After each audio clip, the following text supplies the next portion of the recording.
ಇವತ್ತು ನಾನು ಶ್ರೀ ವಿಕಾಸ್ ಕುಮಾರ್ ವಿಕಾಸ್ ಸಾಹೇಬರಿಂದ IGP ನಾರ್ದರ್ನ್ ರೇಂಜ್ನ ಚಾರ್ಜ್ ತೊಗೊಂಡಿದ್ದೇನೆ. ಈ ಹಿಂದೆ ನಾನು SP ಎಲ್ಲ ಹಾವೇರಿ ಇರುವಾಗ ನಾರ್ದರ್ನ್ ರೇಂಜ್ನಲ್ಲಿ ಕೆಲಸ ಮಾಡಿದ್ದು ಒಂದು ಎಕ್ಸ್ಪೀರಿಯೆನ್ಸ್ ಇದೆ.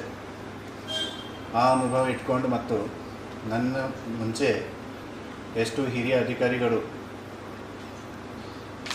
ಇನ್ನೋವೇಷನ್ಸ್ ಮತ್ತು ಇನಿಷಿಯೇಟಿವ್ಸ್ ತೊಗೊಂಡು ಹೋಗಿದ್ದಾರೆ, ಆ ಇನಿಷಿಯೇಟಿವ್ಸ್ಗೆ ನಾವು ಕಂಟಿನ್ಯೂ ಮಾಡ್ತೀವಿ.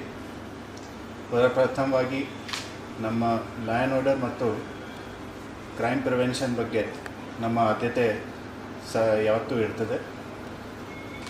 ಜನಸ್ನೇಹಿ ಪೊಲೀಸ್ ಆಗಿ ಮತ್ತು ಜನ ಸಹಕಾರ ತಗೊಳ್ಳಿಕ್ಕೆ ಸಹ ನಮ್ಮ ಕಡೆಯಿಂದ ಪೂರ್ತಿ ಪ್ರಯತ್ನ ಇರ್ತದೆ. ಅದಕ್ಕಾಗಿ ಎಲ್ಲ ತಮ್ಮ ಸಹಕಾರ ನಾನು ಕೋರ್ತೇನೆ.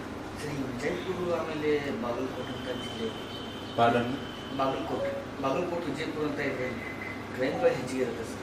ಅವನ್ನೆಲ್ಲ ಹೇಗೆ ಅದು ಈಗ ಸದ್ಯಕ್ಕೆ ನಾನು ಅಧ್ಯಯನ ಮಾಡ್ತಾ ಇದ್ದೀನಿ.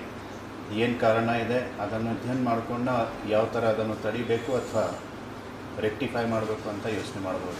ಈ ಬೆಳಗಾವಿ ಜಿಲ್ಲೆ ಠಾಣೆಗಳ ಹೆಚ್ಚಳ ಮಾಡ್ಬೇಕಂತೇಳಿ ಇದೆ ಸರ್, ಬೇಡಿಕೆಯಲ್ಲಿ ಪೊಲೀಸ್ ಠಾಣೆಗಳಿಗೆ ಹೆಚ್ಚಳ ಮಾಡಬೇಕು, ಹೆಚ್ಚಿಗೆ ಮಾಡಬೇಕಂತ. That all depend upon the study. ಅದರಲ್ಲಿ ಸ್ಟಡಿ ಮಾಡಿಕೊಂಡು ಕ್ರೈಮ್ ಆಗಿ ಅನುಕೂಲ ಆಗುವ ರೀತಿಯಲ್ಲಿ ಕ್ರೈಮ್ ಕಡಿಮೆ ಮಾಡಲಿಕ್ಕೆ ಯಾವ ಥರ ಅದನ್ನು ಸ್ಪಂದಿಸಬೇಕು ಡೆಫಿನೆಟ್ಲಿ ಪ್ರಸ್ತಾವನೆ ಮಾಡ್ತೀವಿ. Thank you.